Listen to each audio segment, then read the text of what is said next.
नमस्कार साथियों, राम राम। स्वागत है आपका study path with Ritu YouTube channel पर। जलवायु भी अपने कोपेन देख लिया था, टिवार्था देख लिया था, थोनमेड देख लिया था। यहाँ तक किसी को कोई दिक्कत आई हो तो बताओ, और नहीं आई हो तो कोई दिक्कत नहीं है, वैसे सभी होशियारी है। अब हम आगे बढ़ाते हैं टॉपिक को। ऋतु प्रारूप आज कंप्लीट कर देंगे, वैसे जलवायु को कोशिश करेंगे कंप्लीट करने की। ऋतु प्रारूप, वैसे जलवायु के आधार पर ऋतु वैसे तीन ही होती है भाई, ग्रीष्म ऋतु, वर्षा ऋतु और शीत ऋतु। और वैसे देखें तो उसको 6 भागों में बांट दिया, इसमें बसंत ऋतु शामिल कर दी, एक हेमंत और एक शिशिर, ये 6 कंप्लीट कर दी। तो हम 3 पढ़ेंगे। ऋतु प्रारूप, इसको जलवायु के आधार पर 3 भागों में बटाए।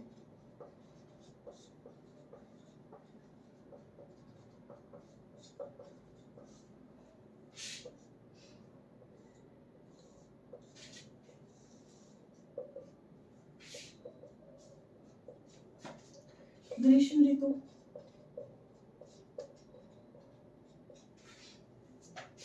वर्षा ऋतु, शीत ऋतु।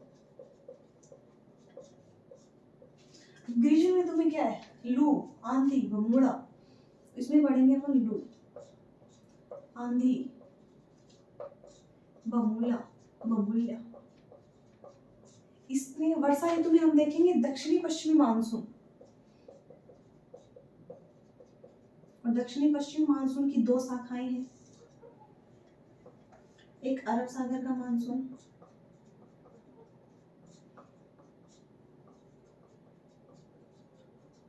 एक बंगाल की खाड़ी का मानसून।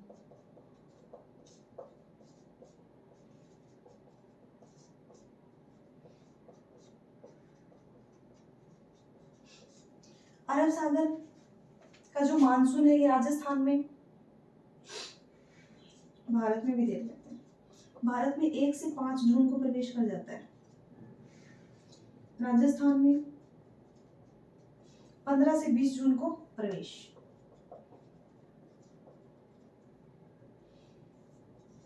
बंगाल की खाड़ी का मानसून ये 20 से 25 मई के आसपास अंडमान निकोबार से प्रवेश करता है।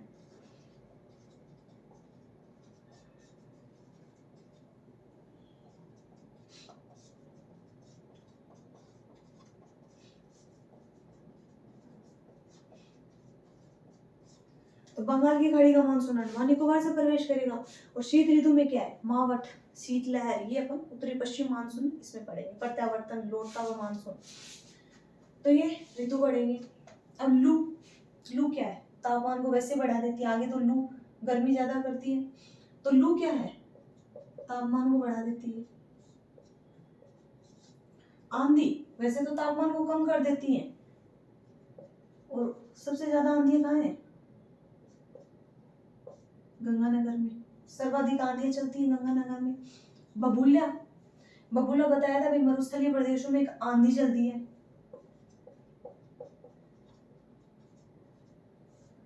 मरुस्थलीय क्षेत्रों में बबूला, बबूला पश्चिमी मरुस्थलीय प्रदेश पढ़ा था, तब बताया था बबूला को कि ये चलता है ना तो पूरी पहाड़ी गेहूं की सारी ने एक साथ ही, इसको बोलते बबूड़ा, बबूड़ो।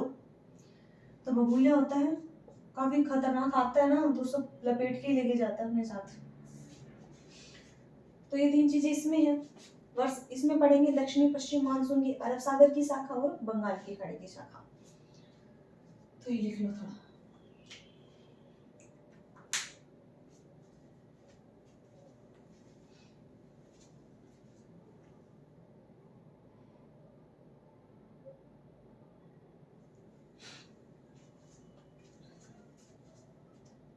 हो गया अभी?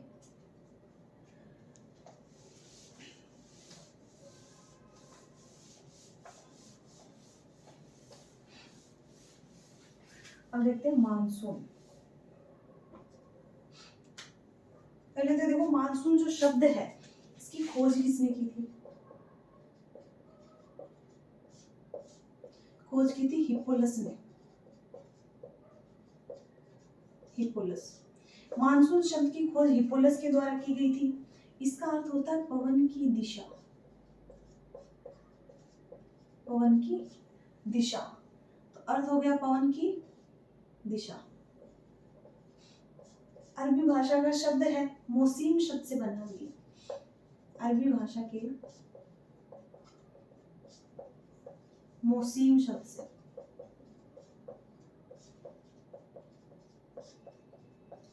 ये मानसून शब्द जो है इसका सबसे पहले प्रयोग किया था अरब भूगोलवेत्ता थे अल मसूदी, और ये ग्रीक नाविक थे वे।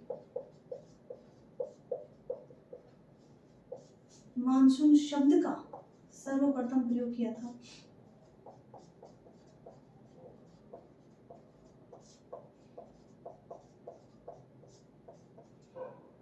अरबी भूगोलवेत्ता थे अल मसूदी। इन्होंने मानसून शब्द का सबसे पहले प्रयोग किया था। अब दक्षिणी पश्चिम मानसून में पहली आती है अरब सागर की शाखा। तो ये लिख लिया हो तो आगे मैप में देखेंगे।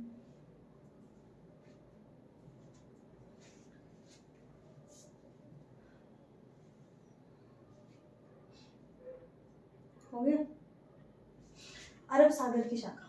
देखो जैसे ये मैप है,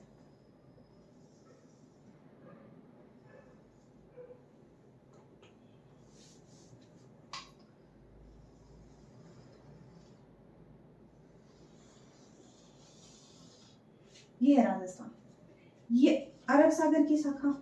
यहाँ हमारी क्या हो गई अरावली। तो अरब सागर की जो शाखा है ये क्या है दक्षिण पश्चिम और उत्तर पूर्व अरावली का विस्तार। अरब सागर की शाखा अरावली पर्वतमाला के समानांतर निकल जाती है यहाँ पे। तो यहाँ क्या है बारिश भी नहीं हो पाती। तो ये आती है अरब सागर की शाखा। 15 से 20 जून को ये प्रवेश कर जाती है अपने बांसवाड़ा से। तो लिखते हैं अरब सागर की शाखा।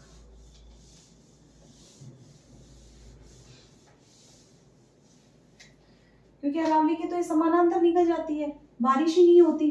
और अगर इधर होती तब तो बारिश हो जाती, क्योंकि बारिश तो बंगाल की खाड़ी से होती है, इधर टकरा के इधर आती है तो अरावली पर्वतमाला से टकराती है, फिर यहाँ बारिश होती है। तो अपने राजस्थान में वैसे बारिश बंगाल की खाड़ी की से होती है, अरब सागर की तो समानांतर ही निकल जाती है, फिर शिवालिक पर्वत श्रेणी में जाकर वहां टकरा कर बारिश करती है अरब सागर की शाखा। तो पहली आती है अरब सागर की शाखा।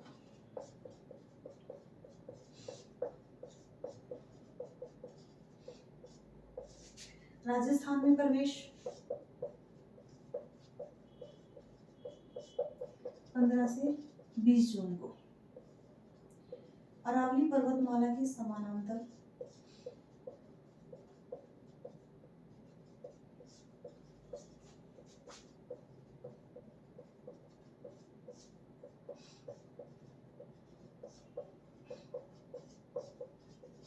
अरावली पर्वतमाला के समानांतर निकल जाती है, क्योंकि इसकी जो दिशा है, इसका विस्तार है दक्षिण पश्चिम से उत्तर पूर्व। इसकी विस्तार दक्षिण पश्चिम से उत्तर पूर्व होने के कारण, क्योंकि अरब सागर की शाखा भी इधर ही जाती है, तो यहाँ बिल्कुल भी बारिश नहीं हो पाती, और फिर ये उत्तराखंड और शिवालिक पर्वत श्रेणी में जाकर वर्षा करती है। वैसे राजस्थान में सर्वप्रथम प्रवेश करने वाली शाखा आती है।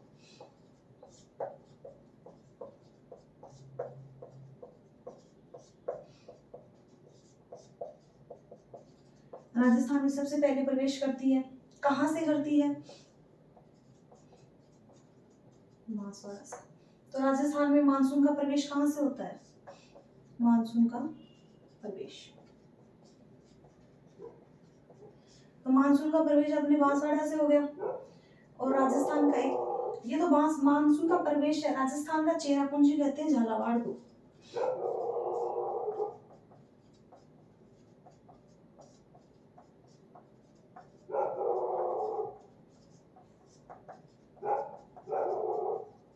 झालावाड़ एक आता है कि समुद्री समीर चलती है भाई।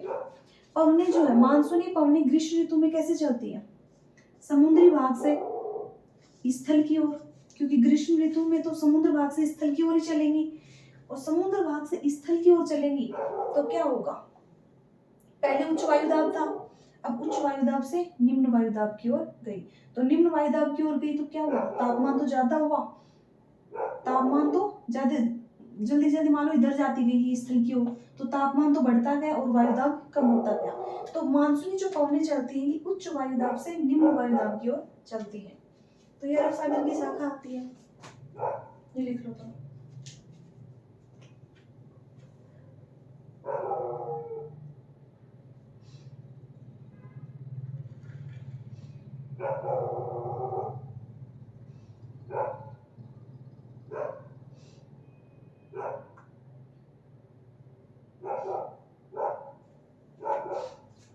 हो गया।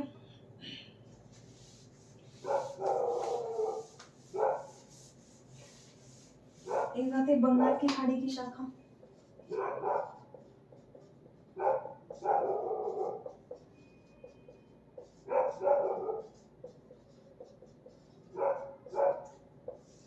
बंगाल की खाड़ी की शाखा अंडमान निकोबार से चलती है।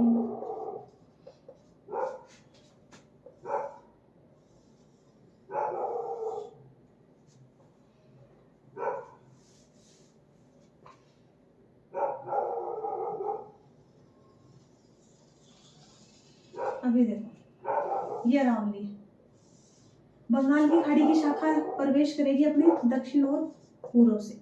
दक्षिण पूर्व से बंगाल की खाड़ी की शाखा राजस्थान में प्रवेश करती है। तो यहाँ से बंगाल की खाड़ी की शाखा आई तो अरावली पर्वतमाला से टकराई। इधर क्या हुआ, अरावली के पूर्व में खूब भारी भरकम बारिश कर दी। यहाँ टकराई तो ये वाला भाग में तो खूब बारिश हो रही है, लेकिन इस वाला भाग क्या है, अरावली के पश्चिम वाला भाग सूखा रह रहा है। तो अरावली के अवरोध के कारण यहाँ तो खूब बारिश हो रही है, लेकिन इस वाले भाग में बारिश ही नहीं है। तो इसको अरावली का वृष्टि छाया क्षेत्र कहते हैं भाई। तो अरावली की जो शाखा है वो राजस्थान में प्रवेश करती है दक्षिण पूर्व से। दक्षिण पूर्व से प्रवेश करती है, अरावली पर्वतमाला से टकराती है और इधर वाले जो पूर्वी भाग है यहाँ काफी बारिश होती है। और अरावली के अवरोध के कारण, अरावली के अवरोध के कारण पश्चिमी भाग क्या है, सूखा। पश्चिमी राजस्थान सूखा रह जाता है।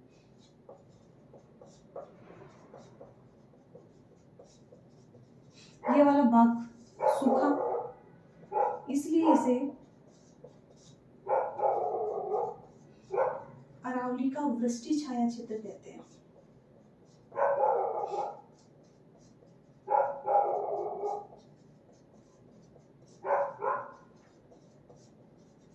ये वाला भाग अरावली का वृष्टि छाया क्षेत्र हो गया।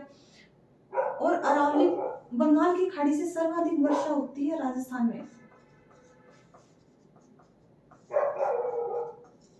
सर्वाधिक वर्षा, लगभग 90% बारिश जो है वो अपनी बंगाल की खाड़ी की शाखा से ही होती है। ये लिख लो भाई। और इधर से चलने वाली जो भी मानसूनी पवनें हैं पूर्व की ओर, तो पूर्व की ओर बंगाल की खाड़ी से आने वाली जो भी मानसूनी पवनें हैं इन पवनों को कहते हैं पूर्वैया। पूर्वैया जो पूर्वी बंगाल की खाड़ी से आने वाली, जो पूर्वी दिशा से आने वाली जो पवनें हैं इनको बोलते हैं पूर्वैया। ये वैसे भौतिक प्रदेशों में पढ़ा भी दिया था, पूर्वैया या पूर्वा बोल देना। आज तो पूर्वाई चल रही है भाई, यानी कि पूर्व से बंगाल की खाड़ी से मानसूनी हवाएं चलती है।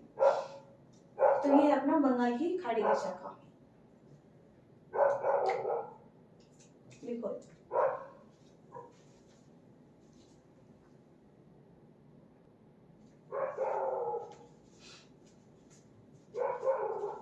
हो गया भाई।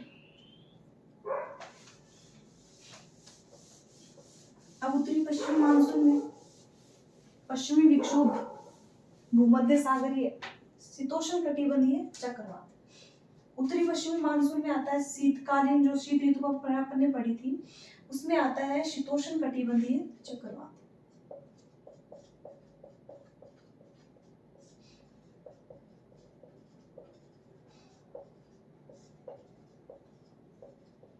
ये पश्चिमी विक्षोभ भी कहते हैं।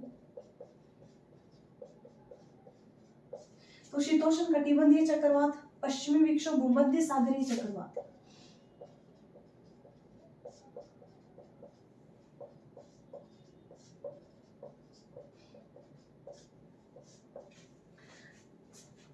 तो शीतोष्ण कटिबंधीय चक्रवात पश्चिमी विक्षोभ, यानी कि पश्चिम से, शीत ऋतु में क्या होता है कि पश्चिमी विक्षोभ जो भूमध्य सागर से, यहाँ से टर्की मतलब भूमध्य सागर से आते हैं, Turkey, Iran, Iraq, Afghanistan, Pakistan से होते हुए राजस्थान में प्रवेश करते हैं। तो शीत ऋतु में जो पश्चिमी विक्षोभ है ये राजस्थान में कहां से प्रवेश करते हैं, तो भूमध्य सागर से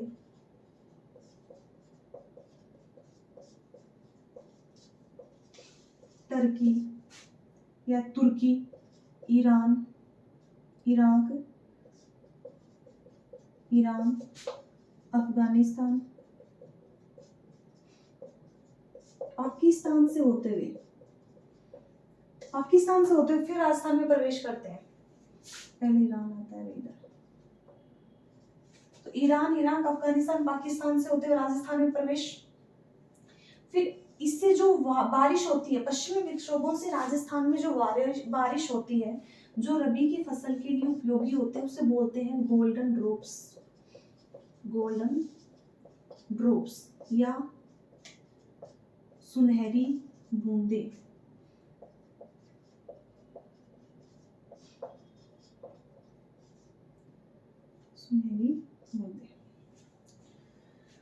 तो पश्चिमी विक्षोभ आता है, राजस्थान में काफी भारी बारिश होती है, तो सुनहरी बूंदे इनको बोलते हैं गोल्डन ड्रॉप्स। रबी की फसल के लिए बहुत ज्यादा उपयोगी होती है भैया। तो अब क्या होता है कि पश्चिमी विक्षोभ की आर्द्रता का मुख्य स्रोत जो है वो माना जाता है भूमध्य सागर।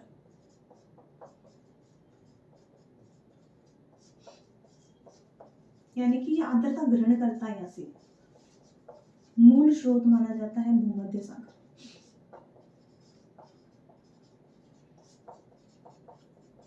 क्योंकि यहाँ से जैसे इसमें आर्द्रता कम होती है, भूमध्य सागर से आर्द्रता ग्रहण करता है, और रास्ते में जैसे ही आ रहा है तो कैस्पियन सागर और फारस की खाड़ी से आर्द्रता पुनः ग्रहण कर लेता है। तो पश्चिमी विक्षोभ जो है ये रास्ते में जब आ रहा है तो किससे ग्रहण करेगा भाई, पहले तो मान लो भूमध्य सागर से ग्रहण कर ली इसने, इसलिए इसे भूमध्य सागरीय चक्रवात कह दिया। फिर ये रास्ते में कैस्पियन सागर और फारस की खाड़ी से पुनः आर्द्रता ग्रहण करते हैं।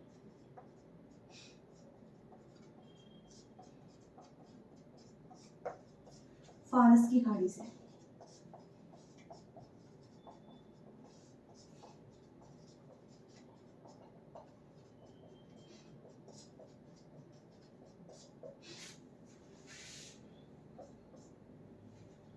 बहुत इंपॉर्टेंट लाइन है ये। तो पश्चिमी विक्षोभ की आर्द्रता का मूल स्रोत जो भूमध्य सागर है, इसलिए भूमध्य सागरीय विक्षोभ कहते हैं। कैस्पियन सागर व फारस की खाड़ी से पुनः आर्द्रता ये ग्रहण करते हैं। तो पश्चिमी विक्षोभों से राजस्थान में जो बारिश होती है उसे क्या कहते हैं, गोल्डन ड्रॉप्स या सुनहरी बूंद, जो रबी की फसल के लिए उपयोगी होती है। तो ये अपने भूमध्य सागरीय चक्रवात हो गया। आगे आता है अल नीनो या ला नीनो, ये लिखो।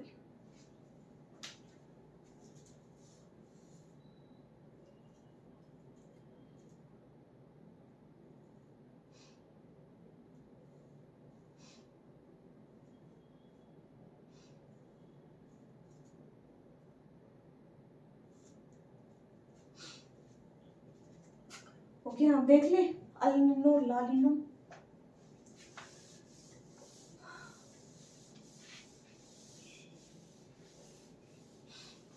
एक नाम है अल नीनो,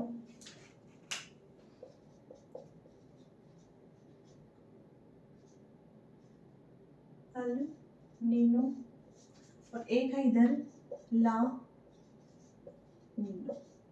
तो अल नीनो और ला नीनो,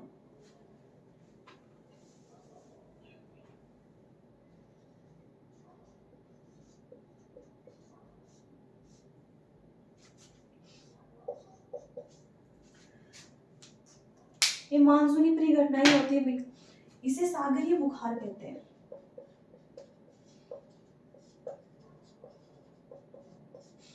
इसे क्राइस्ट शिशु बोलते हैं,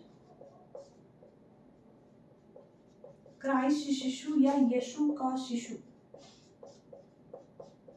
मौसमी परिघटना है ये भी। ला नीनो को बोलते हैं अल नीनो की छोटी बहन।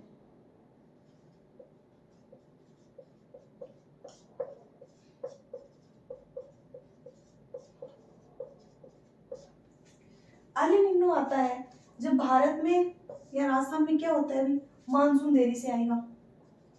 क्या प्रभाव पड़ेगा अल निन्नो का? मानसून देरी से, वह मानसून कमजोर। कि एक तो मानसून देरी से आएगा, एक मानसून कमजोर होगा। और ला निनो जब आता है भारतीय राजस्थान में प्रभाव पड़ता है कि मानसून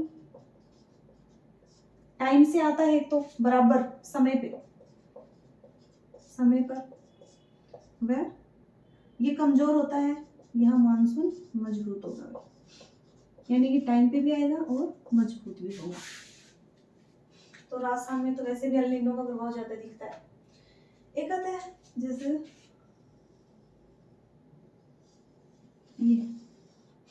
ये अपने राजस्थान है। अब उत्तर से दक्षिण और पश्चिम से पूर्व। अब ये देखो, उत्तर से दक्षिण की ओर अपन जा रहे हैं तो भी अपनी वर्षा की मात्रा कम हो रही है, नहीं बढ़ रही है, सॉरी।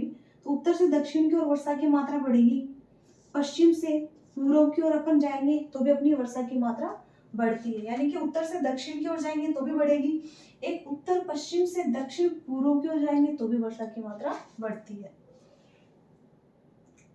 ये लिखो अल निनो।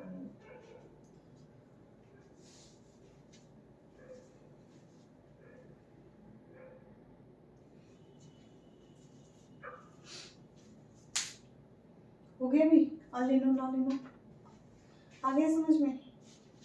एक राजस्थान में वर्षा की कमी के कारण क्या है? वर्षा की कमी क्यों है? एक तो हमारे अरावली माता जी, तो अरावली समानांतर है, इसलिए राजस्थान में वर्षा की कमी है। पछुआ जेट स्ट्रीम है, आर्द्रता वैसे भी कम है, वर्षा काल की क्या है, छोटी अवधि है, रेगिस्तान का लगातार विस्तार हो रहा है। अल निनो का प्रभाव राजस्थान में, अल निनो का प्रभाव है स्थानीय गर्म लू चलती रहती है, बमूड़ा। तो ये क्या है? राजस्थान में वर्षा की कमी के कारण है। हो गया। अब मानसून जब आता है ना, तो मानसून के दौरान कुछ घटनाएं होती हैं, जैसे मानसून विस्फोट होता है, मानसून का प्रतिच्छेदन होता है, कार्तिक हीट। ये क्या है? तो पहला आता है मानसून विस्फोट।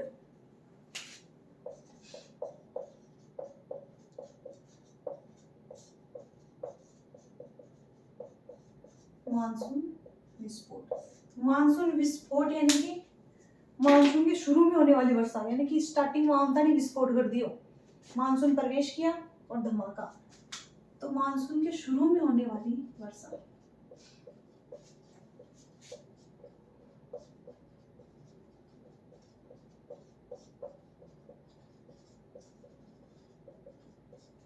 ये तो होता है मानसून विस्फोट। एक होता है मानसून का प्रतिच्छेदन। क्या होता है?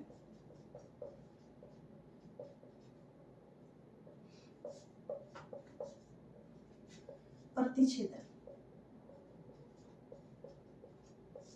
तो मानसून के प्रवेश करने के 2-3 सप्ताह तक वर्षा नहीं होना।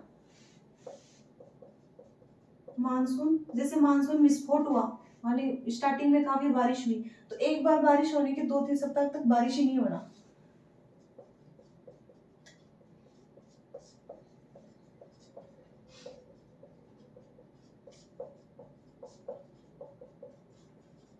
बारिश नहीं होना, ये होता है मानसून का प्रतिच्छेदन।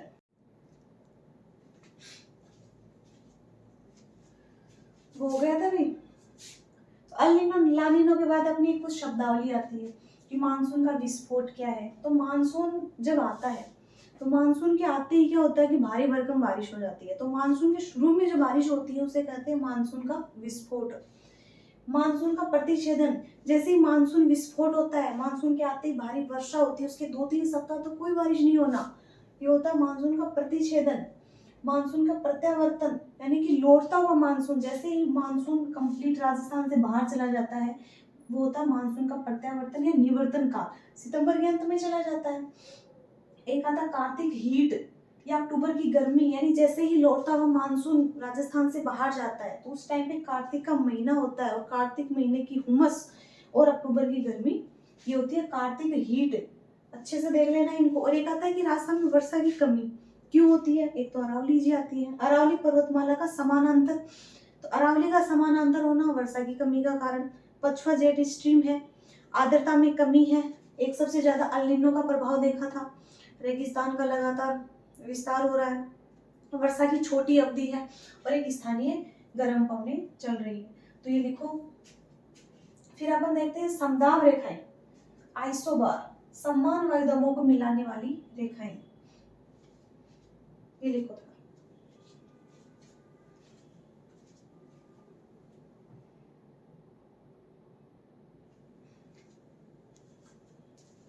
हो गया। अब समदाब रेखाएं, इन्हें कहते हैं आइसोबार, समान वायुदाबों को मिलाने वाली रेखाएं।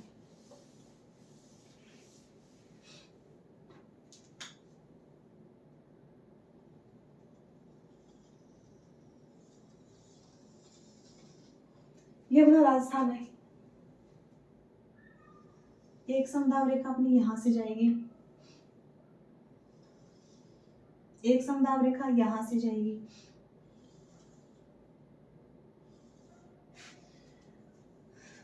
समदाब रेखा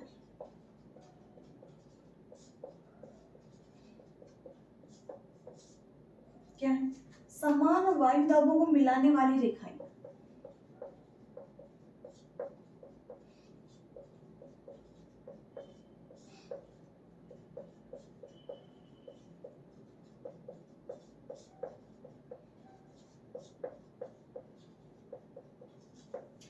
इन्हें आइसोबार भी बोलते हैं। समदाब रेखा एक तो जुलाई के महीने में क्या होता है? तापमान ज्यादा होता है, तापमान ज्यादा होगा तो वायुदाब क्या होगा? कम। तापमान ज्यादा तो वायुदाब हो गया कम। तो इस वाले भाग में वैसे भी तापमान ज्यादा रहता है तो वायुदाब कम रहेगा, और जहां तापमान कम रहेगा वहां वायुदाब ज्यादा रहेगा। तो 7 रेखाएं आती है। एक तो आती है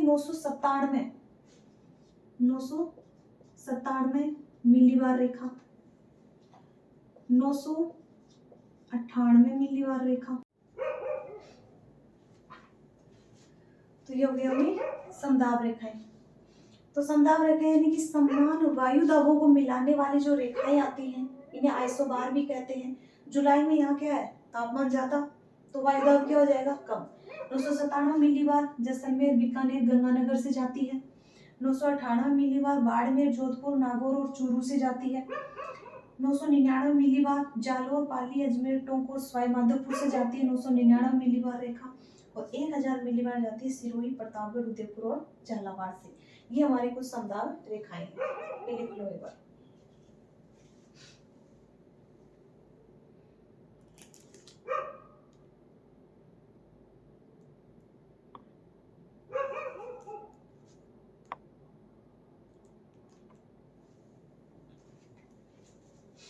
एक जनवरी के अंदर भी अपनी समदाब रेखाएं आती हैं।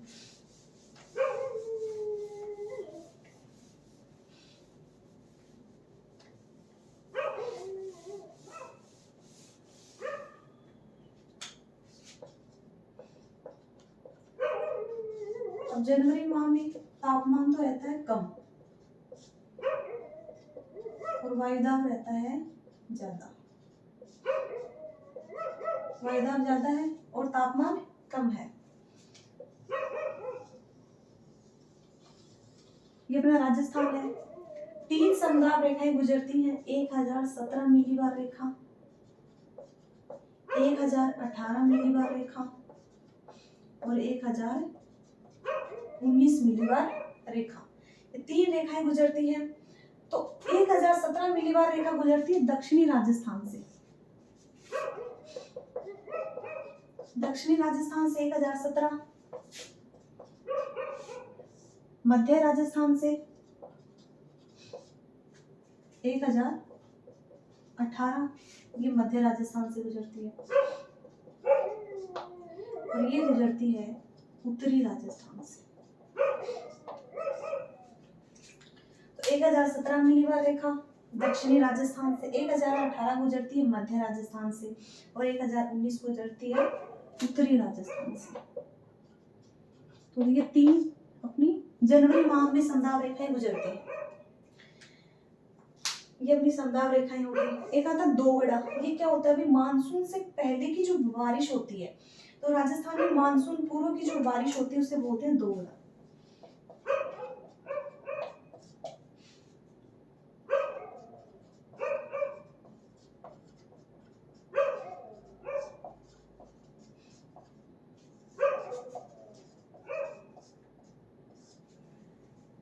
ये होता है दोगड़ा।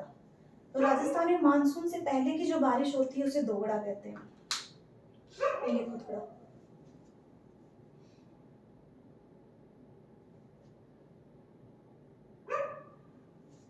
और अपने पश्चिम और उत्तरी प्रदेश पड़ा था, उसमें सबसे गर्म स्थान जिला वगैरह ये लिखवाई दिए थे। सबसे ज्यादा जो बारिश होती है वो कोटा संभाग में होती है, सबसे कम बारिश होती है जोधपुर संभाग में। सबसे गर्म महीना, सबसे ज्यादा आर्द्रता वाला महीना आता है अगस्त, और सबसे गर्म आता है अप्रैल। सबसे ज्यादा बारिश हो गई, सबसे ज्यादा आंधियां गंगानगर में चलती है। 1 3 4 चीजें आती है भाई, ये लिख लिया होगा। औसत वार्षिक वर्षा होती है अपने राजस्थान में 57.5 सेंटीमीटर। औसत वार्षिक वर्षा 57.5 सेंटीमीटर। राजस्थान में कितने दिन बारिश होती है भाई? कुल दिन 29 दिन राजस्थान में बारिश होती है। 29 दिन के लगभग राजस्थान में क्या होती है? बारिश होती है। एक ही भाई कुत्ते का बैल है मेरे से, जब भी मैं क्लास लेने बैठती हूँ तभी भौंकना स्टार्ट करता है। रात को भी चैन नहीं है इसको। ये हो गया। ये समदाब रेखाएं अच्छे से ध्यान रखना कि उत्तरी राजस्थान से कौन सी समदाब रेखा गुजरती है, मध्य राजस्थान से कौन सी समदाब रेखा गुजरती है, और दक्षिण राजस्थान से कौन सी गुजरती है। एक आता है खंड वृष्टि, अनावृष्टि, अतिवृष्टि। खंड वृष्टि, अनावृष्टि और अतिवृष्टि। खंड वृष्टि होती है कि खंड वृष्टि होती है सूखे की स्थिति, यानी कि अचानक तेज वर्षा हो गई। अनावृष्टि यानी कि वर्षा की कमी, ये हो गई वर्षा की कमी। अतिवृष्टि यानी कि बहुत ज्यादा बारिश हो जाना, यानी कि सूखे की स्थिति में अचानक बारिश होना।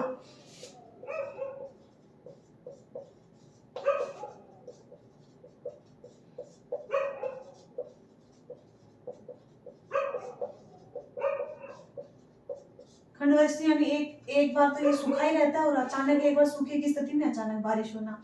अनावृष्टि यानी कि वर्षा की कमी होना, एकदम सूखा होना। अतिवृष्टि यानी कि बहुत ज्यादा बारिश, बहुत ज्यादा बारिश होना। और एक रेनोमीटर आता है भाई, वर्षा को मापने का यंत्र, रेनोमीटर। ये अपने जलवायु का टॉपिक था भाई, पूरा हो गया। एक आता राजस्थान का बरखोयांश कहते हैं माउंट आबू को।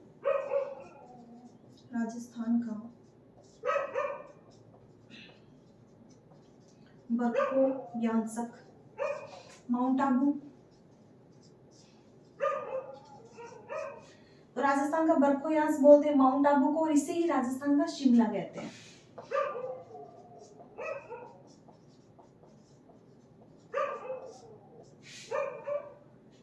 और एक दो नाम आते हैं, एक तो उपसौर। वैसे अक्षांश देशांतर अपन अलग से पढ़ेंगे, उसमें देख लेंगे, लेकिन बता देती हूँ उपसौर क्या होता है। उपसौर होता है जो 3 जनवरी को होता है। उपसौर यानी कि ऊपर आ जाना, यानी कि सूर्य और चंद्रमा के बीच की निम्नतम दूरी। उपसौर 3 जनवरी, सूर्य व चंद्रमा के बीच निम्नतम दूरी, निम्नतम दूरी।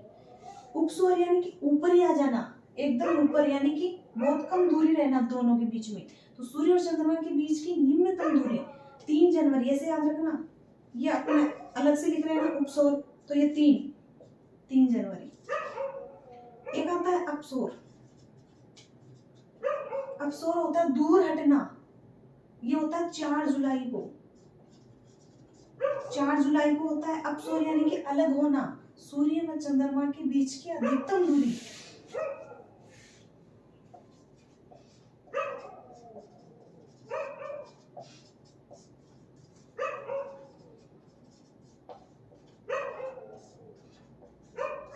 तो सूर्य और चंद्रमा की अधिकतम दूरी आती है अपसोर। उपसोर होती है जो सूर्य और चंद्रमा की निम्नतम दूरी आती है। एक सबसे आदर जिला देख लिया था, जिला झालावाड़ आता है, और अगर स्थान पूछे तो माउंट आबू आता है। तो ये अपने जलवायु का टॉपिक भाई पूरा हो गया है। कहीं कुछ समझ में नहीं आया ना तो कमेंट बॉक्स में पूछ लिया करो, शर्माना नहीं है, हम भी आप जैसे ही हैं। तो आज का सेशन हमारा आज यहीं तक था, और आपको क्लास कैसी लगी ये भी कमेंट बॉक्स में बताया करो ताकि हमें भी पता चले। मिलते हैं नेक्स्ट सेशन में, तब के लिए धन्यवाद। और अपनी क्लास को लाइक शेयर सब्सक्राइब जरूर कर देना भाई। धन्यवाद।